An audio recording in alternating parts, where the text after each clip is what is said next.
E aí, quando a gente fala em escrita científica, nós temos que pensar nos desafios dessa escrita. Porque olha só, se fosse fácil, todo mundo faria.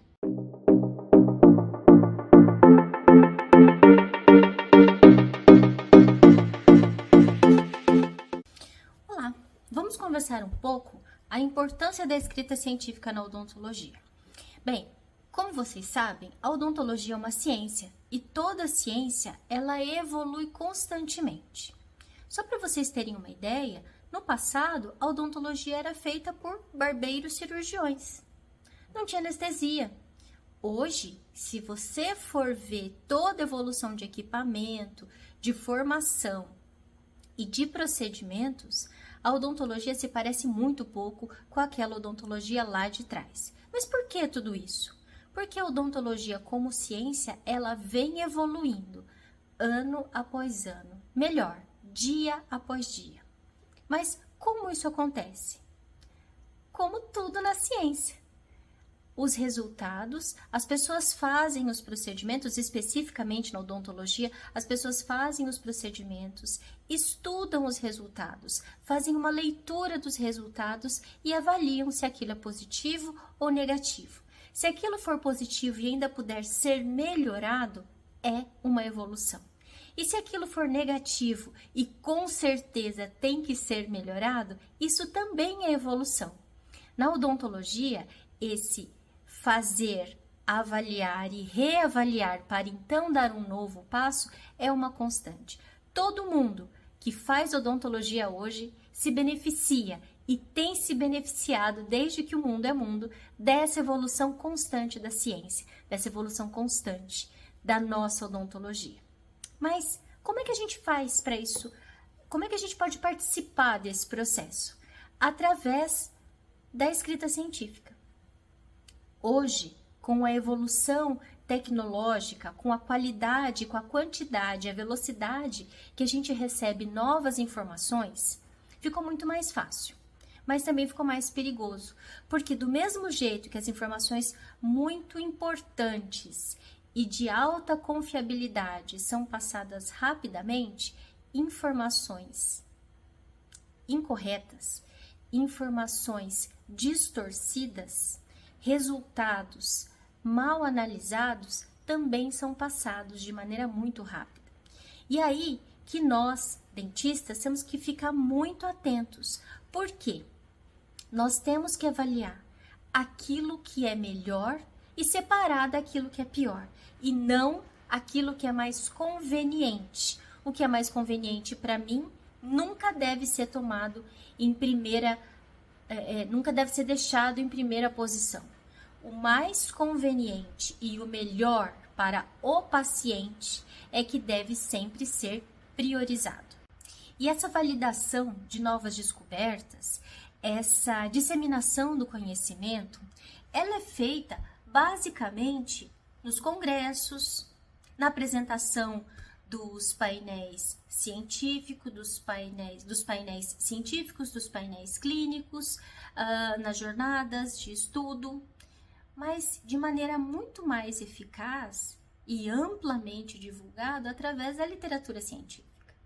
Essa literatura científica, ela preza por disseminar o conteúdo por partes. Então, ela separa o que é saúde geral do que é odontologia especificamente. E dentro da odontologia, nós temos várias revistas ou vários meios de expor, meios de divulgar este conhecimento dentro de cada especialidade. Então, eu vou ter as revistas dedicadas para os estudos em saúde pública, em epidemiologia, em tecnologia, em odontologia digital, em periodontia, em implantodontia, em cirurgia bucomaxilofacial, eventualmente no desenvolvimento de novos biomateriais. Então, cada área da odontologia, cada área das ciências da vida, enfim, cada área da odontologia vai ter a sua revista, o seu meio de divulgação dedicado para aquela área. Mas, para a gente conseguir publicar os nossos casos, para a gente conseguir publicar os nossos resultados nesses meios de divulgação, a gente tem que escrever. E o processo de escrita Para muitas pessoas é um processo doloroso, para outras pessoas é um processo tranquilo, quase que flui. Mas de modo geral, para o ser humano médio, como eu e como a maior parte das pessoas que acompanha esse canal, o processo de escrita, ele é como a evolução da ciência.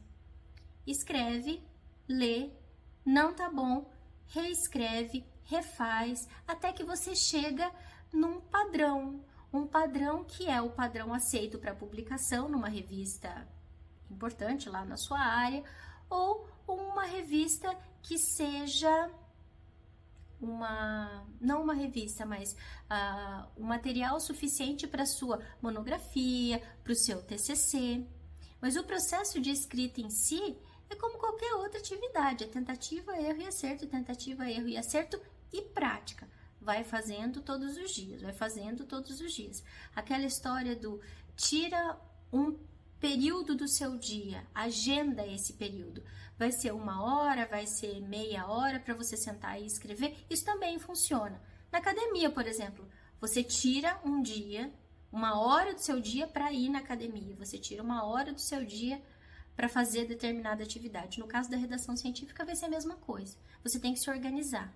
Você tem que organizar material, você tem que organizar espaço, você tem que organizar a sua cabeça.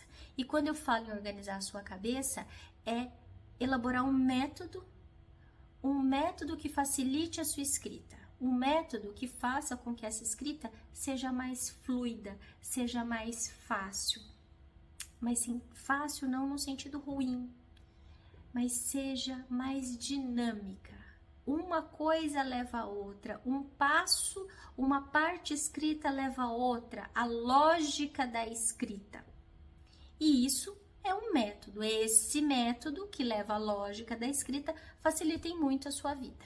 E aí quando a gente fala em escrita científica, nós temos que pensar nos desafios dessa escrita. Porque olha só, se fosse fácil, todo mundo faria. Se fosse fácil e barato, todo mundo faria e publicaria muito. Mas não é fácil, não é barato. Não é acessível também. Mas, vamos lá. Por que não é fácil? Porque a gente não foi treinado desde pequeno para fazer isso. Poucas pessoas já entram na escola e falam, quero ser dentista e vou fazer redação científica quando eu crescer.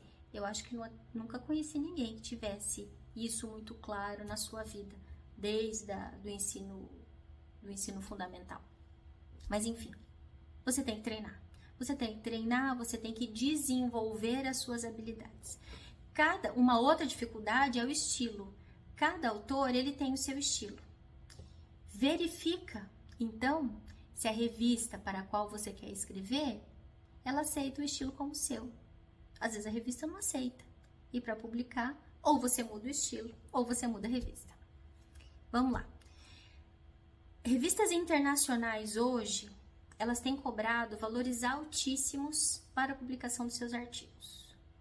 Mais uma coisa importante, quando você vai publicar o seu artigo, normalmente você faz a cessão dos direitos autorais do seu artigo. Então, o artigo passa a ser da revista. Para a revista distribuir, para a revista vender, para a revista publicar o seu artigo, mostrar para as pessoas que ela tem aquele artigo. Então, veja só, muitas vezes o valor cobrado pela revista é o impeditivo.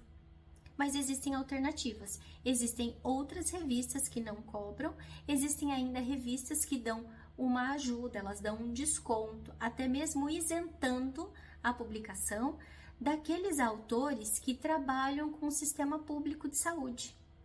Então, estamos falando de alternativas que vão tornar a publicação do seu artigo possível, se você, como eu, não tem financiamento de nenhuma empresa, de nenhuma agência de fomento. Linguagem.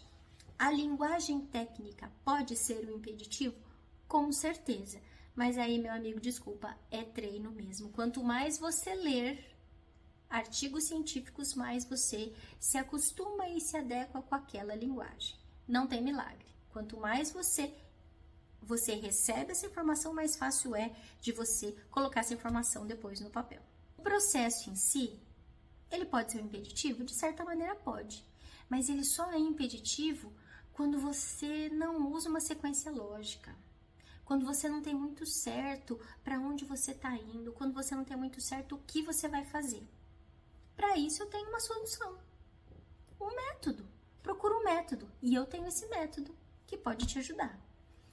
O que esse método faz? Ele põe em ordem o passo a passo daquilo que você tem que fazer. Aí ele põe em ordem e facilita a execução de cada parte. Se você olhar de fora, você vai ver um grande projeto a ser desenvolvido. Mas quando você olha de perto, você tem pequenas atividades ou pequenas partes que você vai resolvendo individualmente. Primeiro você resolve o pequeno e depois você monta o seu quebra-cabeça, o seu grande quebra-cabeça. E você pode até dizer para mim que o futuro da escrita científica é ser feito por inteligência artificial. Talvez. Talvez eu não veja isso, talvez os meus filhos vejam. Não sei. Mas olha só, a inteligência artificial, ela segue uma lógica. Hoje, se você for ver qualquer ferramenta de inteligência artificial, ela sempre diz para você checar essas informações, porque ela usa, a inteligência artificial usa o material que está disponível na internet. Gente, tem muita besteira escrita na internet. Tem muita coisa que está errado mesmo, errado de conceito, errado de fundamento. Mas tem muita coisa que está ultrapassada. E a inteligência artificial, ela é até inteligente, mas ela não é esperta. Ela não consegue entender isso. E aí vai ficando um texto meio esquisito, né?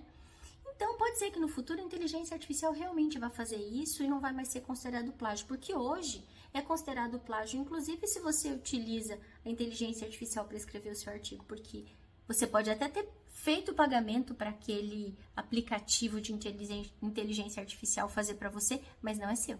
Não é porque você pagou que é seu, é de quem fez. Se foi a máquina, se foi o aplicativo, se foi o programa, não importa. O que importa é que não foi você que fez. Então, se você usar dizendo que foi seu, isso é plágio. Plágio de uma máquina.